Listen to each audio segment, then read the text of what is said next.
bikinnya gitu. Kan bisa loh.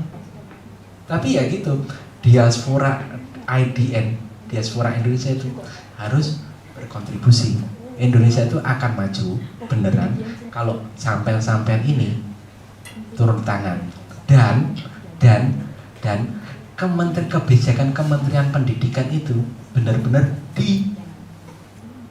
nggak usah diubah ya, direvisi. Sekarang secara logika aja, mikir gampang aja. Misalkan anak SD, anak SMP itu bisa hitung-hitungan sampai ngitung kimia segala macam, ya ada gunanya enggak? Pada umumnya. Kan nanti kita itu sekolah itu, sekolah SD, SMP, SMA itu akan berguna nanti kalau kita sudah keluar dari sekolah dan kita harus berhadapan dengan kehidupan yang nyata kan? Bener gak ini? Bener gak? Kita itu kan sekolah itu membekali nanti kalau kita harus dengan kehidupan yang nyata harus mandiri kan? Bener gak? Nah, kalau si anak SD itu ikut lomba fisika, menang, terus mereka itu pemraktikan seperti itu kan belum mudeng kan sebenarnya. Tapi kalau si anak SD itu, kamu itu tahu tata krama, kamu itu nggak boleh kayak gitu, berantem sama temennya sendiri, itu salah, jangan dilakuin. Kalau dia bisa mempraktekkan SD ya, SD, SMP itu adalah menentukan dia itu setelah mandiri, itu harga mati mas. Saya itu di Jepang itu namanya SD sampai SMP nggak ada alasan, nggak ada dalil apapun yang tidak membolehkan anak itu tidak naik kelas. Pasti akan naik kelas kan? Iya nggak? Meskipun anak itu goblok-gobloknya pun pasti naik kelas kan? Karena anak segitu nggak butuh ini, nggak butuh nilai, nggak butuh, tapi butuh karakter harus ini. Karakter sama percaya apa enggak? Kalau nggak percaya sama coba juga, percobaan aja anak sendiri. Sekarang anak lahir sampai SMP sampai memanjakan habis-habisan. Nanti tak jamin nanti gedenya itu akan menyusahkan sampai. Loh itu bener loh. Itu saya melihat sudah nggak usah ini. Saudara saya sendiri juga seperti itu. Sampai butuh apa kasih. Disuruh ini nggak mau ya wes nggak apa-apa masih kecil. Pak saya mau lari jangan nanti kamu sakit. Jadi seperti itu. Dan saya merasakan sendiri. Saya merasakan karena saya bukan percobaan, mungkin saya bahan percobaan ya. Waktu kecil itu saya betul benar gembleng, tidak boleh melakukan ini judi, ini nggak boleh itu tertanam sampai sekarang mas. Saya itu ya kadang-kadang wah ini kira-kira apa sih? Karena saya itu bergaul dengan orang yang segala macam itu sangat ini sekali, sangat apa itu namanya, sangat apa itu berpeluang saya untuk ngikutin hal yang tidak benar, itu peluang saya itu besar sekali. Dan itu ternyata hati nurani. Dulu waktu bapak saya kecil nggak boleh kayak gitu. Kadang-kadang mau nyelip itu balik lagi menyelipkan, karena realnya itu ternyata tertanam waktu SD itu, SD SMP itu mas. Itu kurikulum. Jadi kalau Indonesia ingin maju seperti kayak negara Jepang tertata gitu ya, berarti harus istrinya didandanin. Dan yang sekarang yang di luar negeri harus pulang, dan Indonesia yang pejabat-pejabat itu harus legowo. Ternyata teman-teman yang dari luar negeri punya potensi yang lebih besar dibandingkan mereka. Maksudnya kalau teman-teman kayak ini pulang jadi orang pintar, pulang ke Indonesia ini nanti kalau dikasih tempat takut mereka itu karirnya terpangkas sama sampean-sampean ini ya repot aja ya. Begitu mas. Tapi bagaimanapun itu ada Indonesia kita mas. Siapa lagi kalau kita yang bukan mengun? Apakah orang Cina? Bener loh ini, apa orang Cina? Cina itu sekarang udah ya udah itu beritanya kenyataannya kayak gitu. Terus nanti kejadian seperti apa ya sampai prediksi sendiri. Iya ngeri mas negara kita mas, bener ngeri. Sampai percaya apa enggak pulang ke Indonesia besok wes ini beneran sampai pulang ada perusahaan, notabene ada perusahaan misalkan punya teman Jepang, Amerika, Australia, sama orang Indonesia, sama-sama, wes nggak usah, mereka S2 aja, sama S3, sama datang ke situ, sama-sama ngelamar. Apakah perusahaan ini bisa memberikan jaminan, misalkan sama-sama diterima, gajinya sama dengan mereka? Sampai mungkin mereka mau kasih gaji sampai 10 juta aja mikir-mikir, tapi kalau yang teman-teman dari luar negeri itu enak aja, dia minta gaji 25 juta, 30 juta dan diterima loh mas. Itu negara Indonesia loh mas. Apakah itu yang dikatakan sudah merdeka? Nah, saya pikir sendiri. Nah, seperti itu mas. Secara demokrasi kita sudah mas. Secara ekonomi bagaimana? Terus siapa yang mau memperbaiki negara kita kalau nggak kita? Kalau nanti disalahin orang saya mau pengaruhi sama, ya biarin aja, orang nyalain aja kok. Gitu. Nah, wes tanya jawab. Mohon maaf kalau ada ini ya. Terima kasih banyak Pak Mahmudi atas inspirasi yang saya yakin teman-teman semua setuju kalau Pak Mahmudi menginspirasi. Pertama, punya visi cita-cita yang ke depan besar, kemudian diikuti dengan keuletan dan berserah diri kepada Yang Maha Kuasa, gitu ya Pak Mahmudi ya. Nah, untuk lebih menggali potensi dari Pak Mahmudi, mungkin ada teman-teman yang ingin lebih mencari tahu sisi-sisi yang mana dari Pak Mahmudi. Silakan Mas. Assalamualaikum warahmatullahi wabarakatuh. Perkenalkan, nama saya Afif. Saya tadi datang terlambat, jadi agak tertinggal 1-2 bagian yang diceritakan oleh Pak Mahmudi. Saya mau tanya, sebenarnya ada 2 pertanyaan yang mau saya tanyakan. Yang pertama itu faktor pendorong yang mendorong Pak Mahmudi itu membuka bisnis di Jepang gitu loh. Dimana kalau mau cari kerja kan juga banyak juga kan peluang kerja di Jepang gitu. Nah yang kedua itu tadi kan juga saya datang ceritanya tuh saya mau nikah tapi nggak ada yang mau gitu kan istilahnya.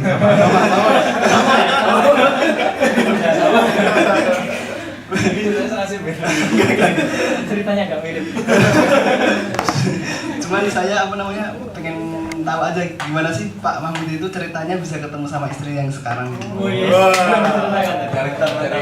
Cari inspirasi juga ini ceritanya. Terima kasih. Wassalamualaikum warahmatullahi wabarakatuh. Oke, satu-satu aja ya Pak Mahmudi ya, biar fokus. Iya. Kenapa saya mendirikan usaha di Jepang? Yang notabene di Indonesia aja mau bisnis nggak bisa, belum bisnis, makanya saya susah ya. Saya itu waktu itu sudah bekerja, yang saya rasakan itu sekitar 3,5 tahun saya bekerja di sini. Pertama menjadi tukang cuci di hotel, cuci toilet. Yang kedua ya di bangunan. Setelah saya bekerja itu,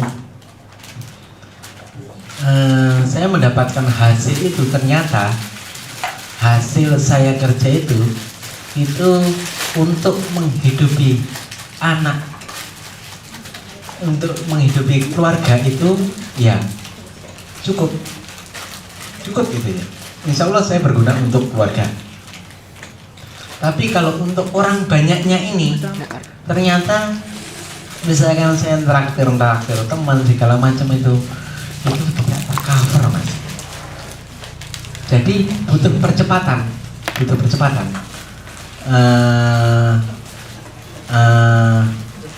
Bagaimana saya itu dalam waktu yang sama, yang secara hitungan itu saya misalkan menghasilkan itu setahun itu waktu itu sekitar 4 juta yen ya, 4 juta yen kalau nggak salah waktu itu. 4 juta ini berarti 400 juta rupiah ya. Itu untuk hidup di sini itu ya cukup.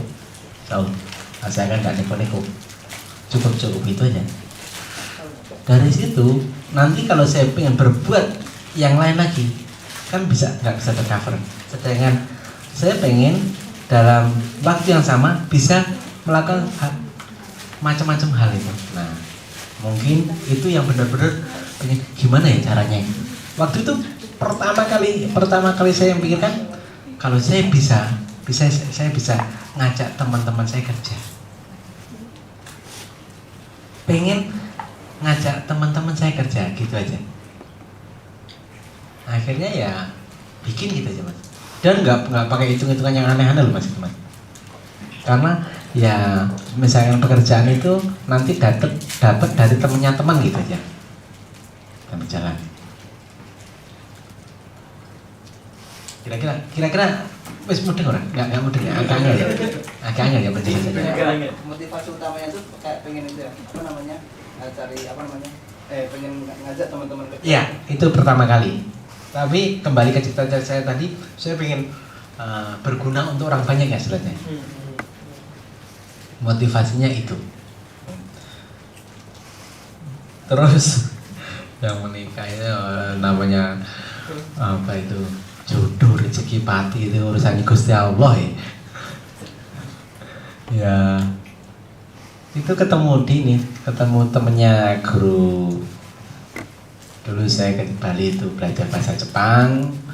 Terus karena kebodohan saya dan kededilan otak saya diajarin itu nggak bisa. Ternyata setelah saya sadar itu semua menjadi lantaran, saya harus mengawal nemenin itu temennya guru itu. Dan karena saya itu katanya orangnya itu baik, dan akhirnya ya nggak pacaran mas, waktu itu nggak pacaran. Saya mengatakan ini,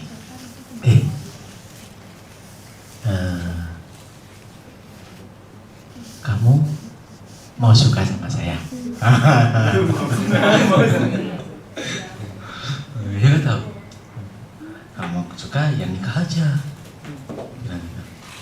Pacaran sebelum nggak boleh, nggak usah pacaran. Lu kenapa?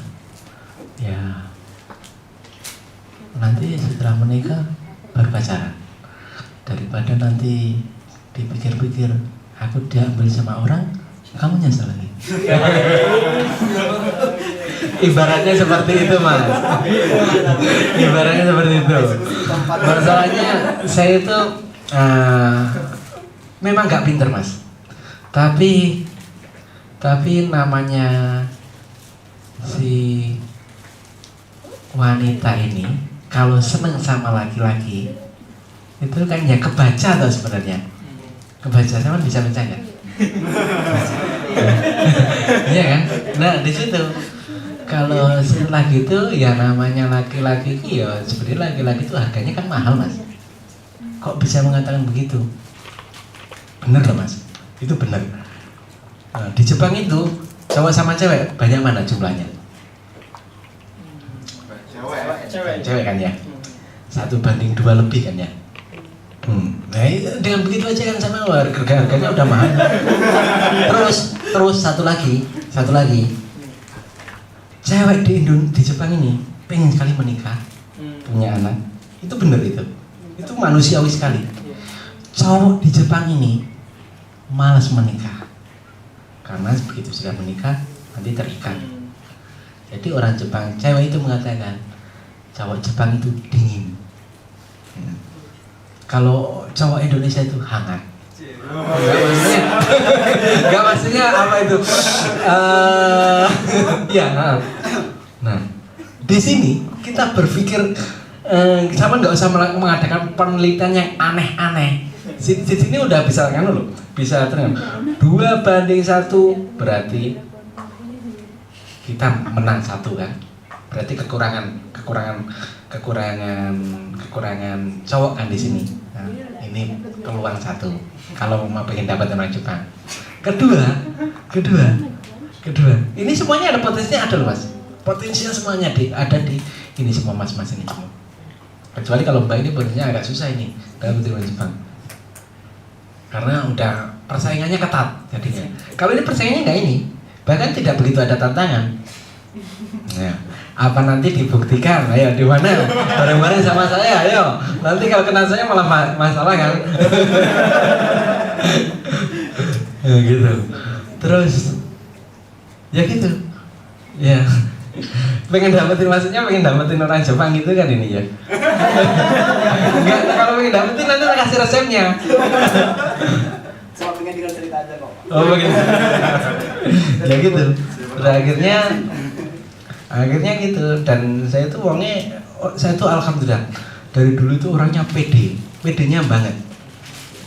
Pede, tidak mengeluh, bersyukur saja. Mau enak gak enak ya tetap aja tertawa-tawa, ya ini nggak pernah aduh gimana, nggak pernah ya itu. Karena kalau udah merasa aduh gitu, wow hidup tinggal jalanin aja kok repot gitu. Itu jadinya menjadi bahagia lagi, nggak pernah ini. Dan dengan begitu alhamdulillah banyak bersyukur itu ternyata dikasih terus. Nah waktu itu mas, saya nggak laku waktu itu juga nggak sedih banget, ya biasa-biasa aja. Terus ketemu sama itu ternyata ya wes, kalau memang ini ya ini nikah aja, nggak usah lama-lama. Terus harus gini, harus ada apa itu namanya propose apa lama. Waduh lama gimana, kalau nikah aja lah, nggak usah repot-repot. Bener ya nikah gitu aja. Nikah gitu aja, nggak. Memang mungkin saya terlalu ini ya, terlalu ngawur ya, nggak perlu dicontoh lah yang gini. Kurang romantis saya itu orangnya, kurang romantis ya, tapi nyatanya ya asik-asik aja tuh. Mungkin waktu itu nggak tahu caranya, yang aneh-aneh itu nggak, itu bener. Waktu saya udah di sini itu jalan, ternyata baru tahu kalau orang Jepang itu kalau mau sama cewek itu ngomong, maukah kamu menikah sama saya? Gitu. Itu apa namanya? Mempropos ya. Nah, itu aku nggak pernah itu, nggak bisa gitu. Karena nggak tahu mas.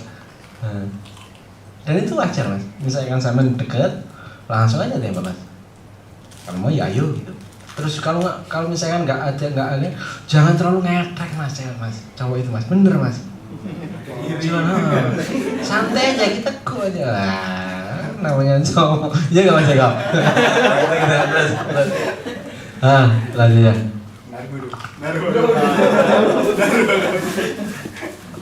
Terima kasih banyak. Mungkin ada pertanyaan kedua. Ada 2 orang, mungkin siapa? Jagebo, nggak usah.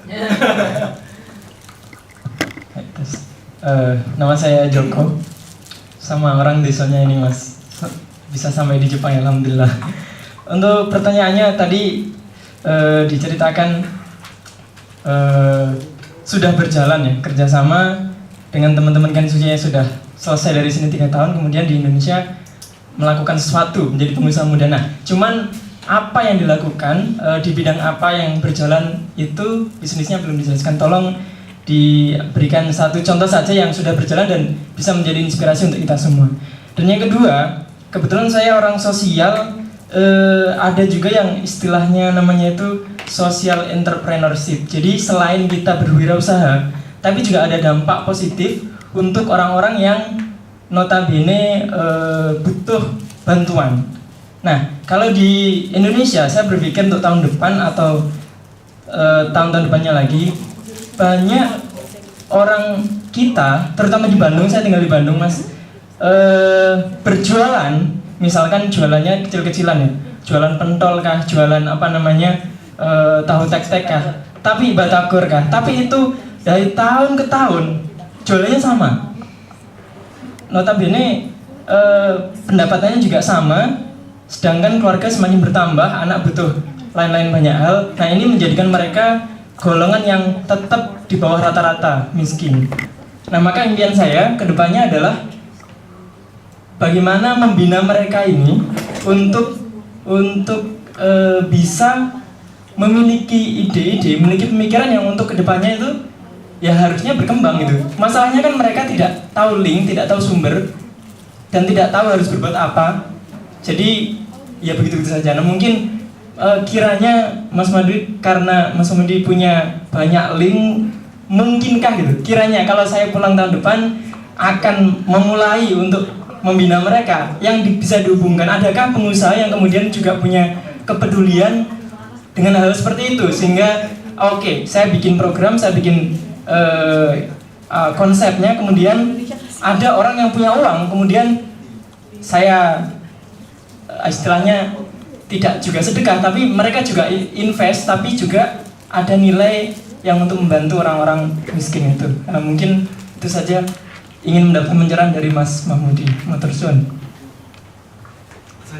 Langsung ya, nanti daripada lupa. Kalau jalan bisnis bensin itu ada 3 yang berjalan Mas sekarang, 4 sih sebenarnya. Pertama itu adalah laundry kiloan Simply Fresh. Mas Agung yang punya, Agung apa namanya lupa. Itu pengusaha muda dan anaknya optimis banget. Itu pertama. Yang kedua, kebab Baba Raffi. Tahu? Itu wah, teman-teman kayak gitu itu kalau saya ke Indonesia sok akrab Mas sama saya, bener. Karena kalau udah sok akrab, ayo halo bro, gimana bro, saya kapan diajak ke Jepang lagi bro gitu. Karena dengan ikutnya alhamdulillah mereka itu secara percepatan bisnis itu cepat banget gitu. Karena banyak mitra yang mereka dapat di sini. Terus ada Semerbak Cafe, pernah dengar nggak? Semerbak Cafe itu di Depok. Itu cabangnya itu udah ada ratusan, udah ada 700. Kalau Handy itu cabangnya udah 1000 lebih itu Mas. Kalau Mas Agung itu pertama ikut itu sekitar 250, sekarang udah 300-an lebih itu. Karena itu dapatnya cepat Mas. Kan di sini teman-teman bermitra itu mendapatkan solusi, dan mereka secara bisnis itu langsung terdongkrak. Banyak investor yang ini jadi investor kan. Nah itu. Terus yang kedua Mas, yang kedua butuh bantuan segala macam. Nah ini kalau masalah ini teman-teman yang sampean bina itu ya, kayak bikin pentol, jualan apa itu, koran segala macam itu, mohon maaf mereka itu kalau menurut saya bukan UKM, bukan pengusaha. Jualan pecel itu bukan pengusaha, kecuali yang bersistem. Dia itu orang jualan asongan segala macam itu bukan pengusaha. Mereka mau melakukan, kalau nggak percaya sama gini, datengin mereka, Mas mau nggak kerja sama aku? Gaji apa UMR ya? UMR Jakarta itu berapa? 2324. Saya kerja sama aku aja, gaji UMR Mas, mau nggak? Mau mereka Mas. Mereka melakukan itu bukan karena dia ingin menjadi pengusaha, bukan, karena dia ingin tetap hidup Mas, ingin bertahan hidup. Kalau ada pekerjaan yang ini, dia akan kerja gitu. Jadi kayak teman-teman yang saya bina itu udah bagus. Kalau mau adakah yang bisa membantu segala macam, ada Mas. Jadi gini, ini agak panjang dikit ceritanya. Teman-teman di Jepang, pasca Jepang, terutamanya sekarang fokus ke Jepang dulu ya.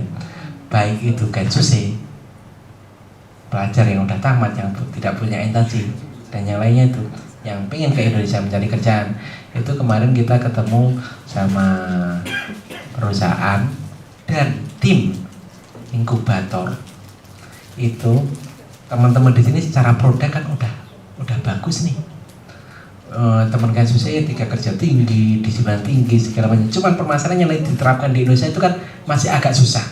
Nah, di sini tuh pengennya kita branding. Kalau ini teman-teman yang nggak pengen jadi pengusaha, kita branding. Dia pengen kerja, kita kerjasama sama perusahaan Jepang juga, yang kayak perusahaan apa?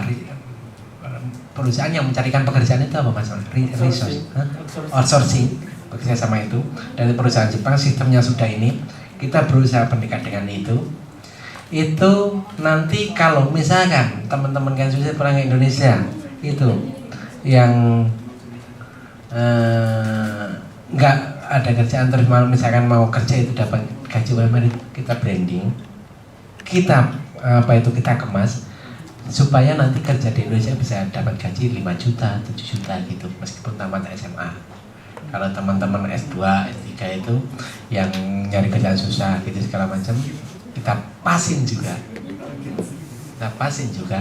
dan kita lagi menggodok sistemnya ini, kita berikan pendampingan sampai wawancara segala macam sampai diterima gitu. Itu bukan tingkat Kensusi saja, tapi ya ilmuwannya juga. Kan banyak mas teman-teman yang sama di sini nanti mau pulang ke Indonesia, mau kemana-mana bingung gitu kan ya.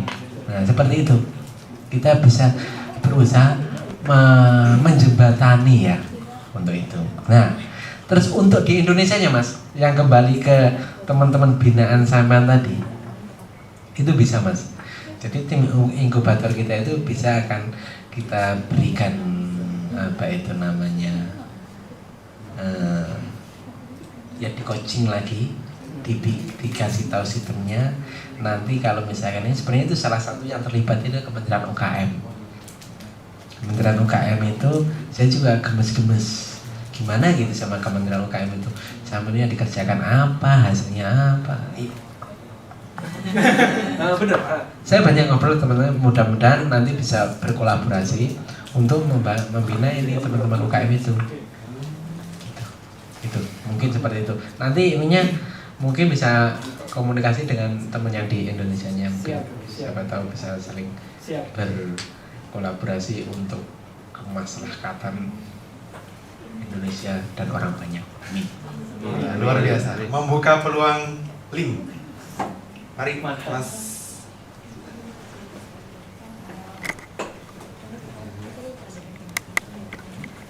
Assalamualaikum Pak Mahmudi.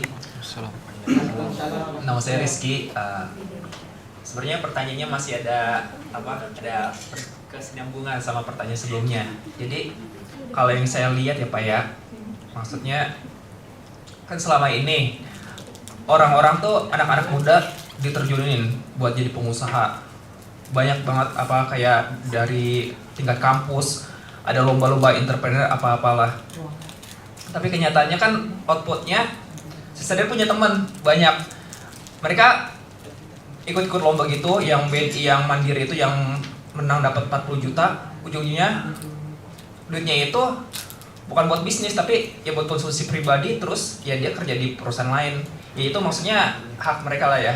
Tapi kan maksudnya kalau kita cermati ini bahwa permasalahannya itu Pak ini, jadi banyak anak-anak muda ini yang calon-calon entrepreneur, dia pengen usaha tapi dia kedepannya nggak tahu mau ngapain, mereka nggak ada mentornya gitu.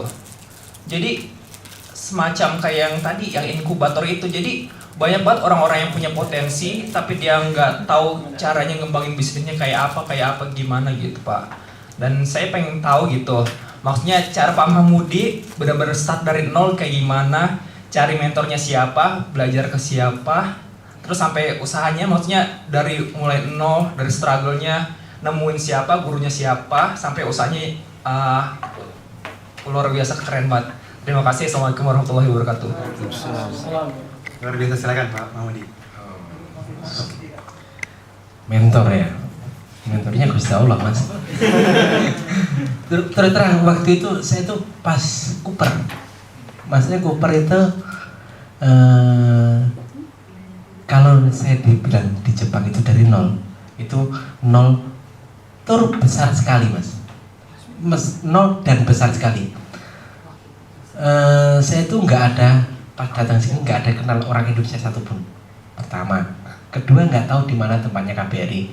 Kedua, ketiga itu saya itu nggak tahu mau nyari makanan Indonesia di mana. Itu karena hebatnya saya.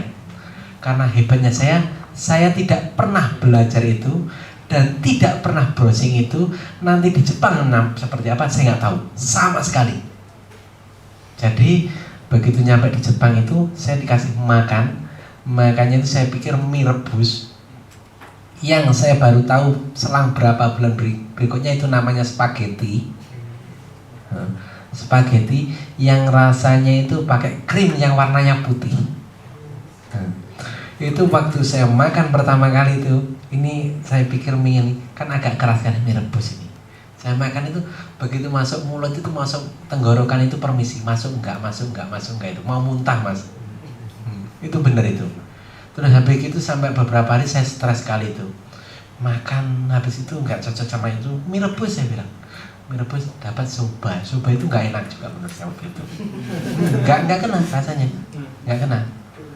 Terus akhirnya gimana itu baru selang berapa minggu berikutnya saya ke Ueno, ternyata banyak orang Indonesia, baru bisa beli Indomie segala macam. Itu setelah itu berjalan ke sini. Waktu saya buka usaha pertama kali juga nggak kenal orang KBRI, nggak kenal orang BNI, yang orang nggak kenal mas. Jadi ya saya jalanin gitu aja. Saya jalan.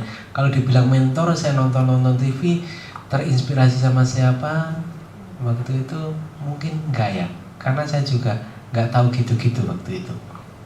Ya menjalani saja mas. Keyakinan.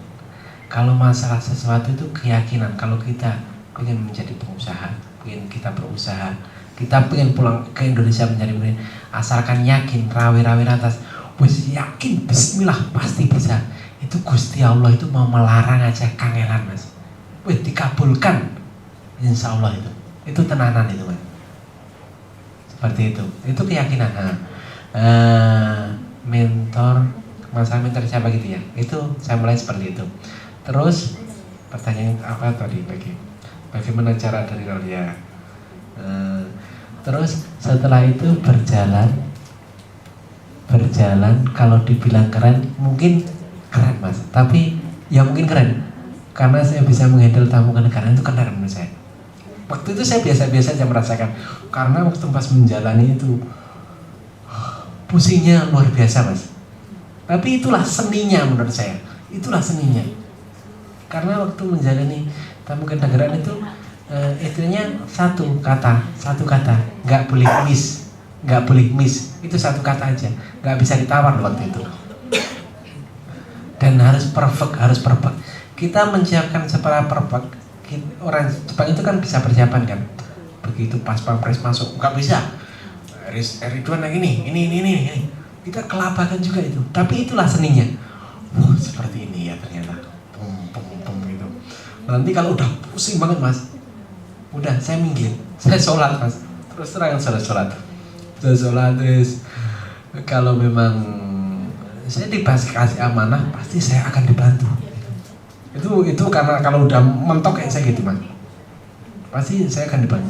Nggak mungkin saya dikasih amanah ini dilepas saya. Seperti itu yang saya jalani ya. Jadi saya nggak pernah kedukun segala macam, nggak pernah mas. Saya itu saja kok. Itu saja. Nanti kalau ini ya berdoa. Dan kalau saya misalkan ada tender gitu mas, saya akan mengukur kemampuan saya. Bisa nggak? Kalau saya bisa, saya maju. Saya nggak berani ngawur. Saya nggak bisa, tapi ngawur-ngawur coba-coba saya nggak berani mas. Kalau saya mampu, saya maju. Saya maju akan berusaha semaksimal mungkin. Akan saya pelajari lawan saya seperti apa sebisa mungkin. Kalau kira-kira nggak bisa